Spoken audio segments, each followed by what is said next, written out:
What if I told you you're not alone even when you think you are? Imagine a quaint, idyllic town nestled in the heart of the countryside. Picture narrow cobblestone streets winding between rows of charming cottages, each with a manicured lawn, picket fences, and a story to tell. This is a place where time seems to have taken a pause, where life hums to the rhythm of chirping birds and rustling leaves. But beneath this tranquil veneer, a dark secret lurks, casting a long, ominous shadow over the lives of the town's folks.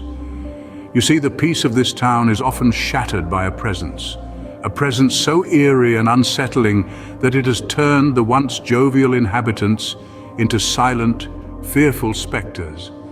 They call it the unspeakable horror. It's not a creature, not a ghost, but something else, something undefined, something that breaks the laws of nature and understanding. It's a mysterious entity that haunts not just their homes, but their minds and hearts. The townsfolk have shared tales of strange occurrences, each more spine-chilling than the last. Imagine the horror of waking up in the dead of night to a chilling whisper in your ear only to find no one around, or the terror of seeing your own reflection blink back at you, its eyes filled with an unspeakable dread. These are not just stories, but lived experiences that have turned their peaceful existence into a living nightmare. But the most terrifying aspect of all is the unpredictability of the horror. It doesn't strike with a pattern or a warning. It's there one moment and gone the next, leaving behind a trail of fear and a haunting silence.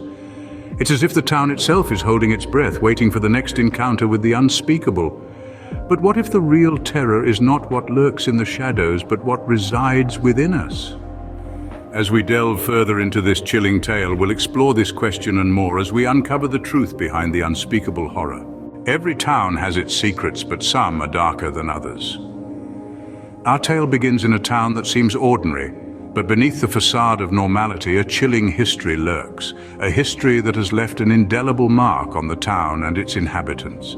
A series of tragic events, each one more haunting than the last, has unfolded here over the years, casting a long, dark shadow over the present. Long ago, the town was a thriving hub of activity, filled with laughter and life. But then a series of inexplicable incidents began to plague the town. Fires erupted in the dead of night, reducing homes to ashes. Crops withered and died despite the best efforts of the townsfolk. Children disappeared only to be found days later, their eyes wide with terror and their minds shattered. As the tragedies piled up, a chilling pattern emerged. These incidents didn't just happen randomly. No, they occurred with a terrifying regularity, striking every 5 years on the same date, at the same time. The townspeople, once jovial and carefree, grew fearful and suspicious. Whispers of a curse began to circulate. Some believed it was the wrath of an ancient deity, angered by the town's prosperity. Others thought it was the work of a malevolent spirit, trapped in the town and lashing out in its agony. As the years rolled on, the town's vibrancy faded, replaced by a pall of fear. The laughter died, replaced by hushed conversations and anxious glances. The once bustling streets grew quiet, the silence broken only by the mournful howl of the wind. Each incident, each tragedy added another layer to the town's dark history, weaving a tapestry of fear that clings to the town like a shroud. This fear, this sense of impending doom, has seeped into the very fabric of the town, casting a gloom that daylight cannot penetrate. As the sun sets, the town's fear rises, for the night is dark and full of terrors. In the shroud of night, something stirs, invisible to the naked eye, but palpable in the chilling air. A malevolent entity emerges.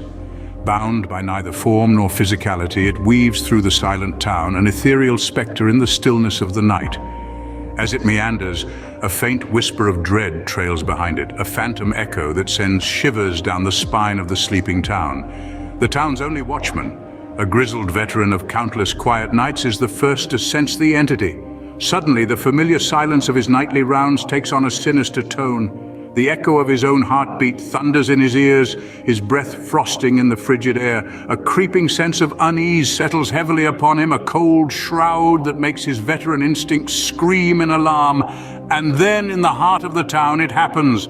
The first encounter. The town's clock, a steadfast sentinel, chimes the midnight hour. The sound reverberates through the empty streets, a haunting melody that seems to awaken the entity. It reacts, its formless presence rippling with a malicious energy. The watchman, caught in the entity's invisible grip, is frozen in terror as the entity embarks on its horrific rampage. The town's once tranquil streets are plagued by unexplainable phenomena. Shadows dance without a source, windows shatter without cause, and an eerie wail, a sound so chilling, so unearthly, pierces the night. The watchman, paralyzed by fear, can only watch as the entity wreaks havoc, his silent pleas for mercy swallowed by the darkness. And then, as abruptly as it began, it ends. The entity recedes, its malevolent energy dissipating into the night. The watchman, trembling in the aftermath, is left in the ruins of the peaceful town he once knew. The entity had made its presence known, and the town would never be the same. There are signs everywhere, if only we know where to look. The signs began subtly, almost imperceptibly, like a whisper in the wind, a chill that wasn't quite right, a shadow that seemed out of place. The town, once bustling with life, now lay under a heavy blanket of unease. Then came the omens, clear, undeniable. The town's ancient clock, which had chimed every hour for over a century, fell silent. The birds that once filled the morning with their songs had gone ominously quiet. The river, the lifeblood of the town, ran murky and cold, as if reflecting the darkening mood. It wasn't just the physical environment that was affected. The townsfolk too began to change. Laughter faded from the taverns, replaced by hushed whispers and fearful glances. The children, once lively, now clung to their parents, their innocent eyes wide with unspoken fear. The town's oldest resident, a woman known for her wisdom, began to speak in riddles. She warned of a darkness that was coming, a storm that would shake the very foundations of the town. Her words echoed through the silent streets, adding to the growing dread.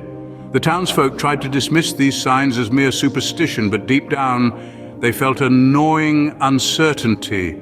Every creak of a door, every flicker of a candle, every gust of wind sent shivers down their spines. The fear was palpable, thick in the air, like a fog that refused to lift. They tried to go about their daily lives, but it was impossible to ignore the sense of impending doom. The jovial baker lost his smile, the blacksmith's hammer fell silent, and the school's once noisy playground stood deserted. The town was slowly but surely succumbing to the terror that gripped it. In the midst of all this, the town's leaders remained eerily silent. Their once confident faces now mirrored the fear and desperation of their people. They had no answers, no solutions, only the same chilling warning that was on everyone's lips. In the face of unspeakable horror, the town stood paralyzed, the clock ticking towards their doom. When fear takes hold, it leaves no room for hope. Our tale now brings us to the town's futile attempts to combat the malevolent entity. With each sunrise, the once vibrant settlement transforms further into a tableau of dread. The townsfolk, once a beacon of unity and strength, are now shadows of their former selves. Their courage is replaced with terror, their smiles with cries of despair. As the days turn into weeks, the entity becomes more aggressive. Its inexplicable presence growing in power and intensity, it toys with the inhabitants, using their fear as its fuel. The once lively streets, teeming with laughter and camaraderie, now echo with a chilling silence. A silence only broken by the occasional gasp of horror, the rustle of unseen threats, the agonizing screams that shatter the stillness of the night. No matter how hard they try, no matter how many plans they devise, the townsfolk find themselves helpless. Their attempts to confront the entity end in failure. Some even disappear, leaving behind only a chilling silence and a lingering sense of unease. The town, once a haven of peace, is now a purgatory of fear. But as the town's desperation peaks, a glimmer of hope emerges from the most unexpected of places.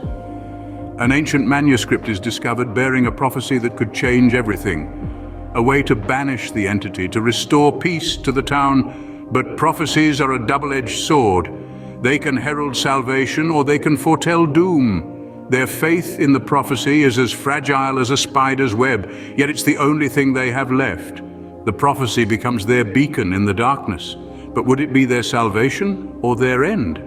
Will they find the strength to confront the entity, or will they succumb to their fears? As the town's desperation peaks, a new revelation emerges. a prophecy that could change everything. But would it be their salvation or their end? Only time will tell.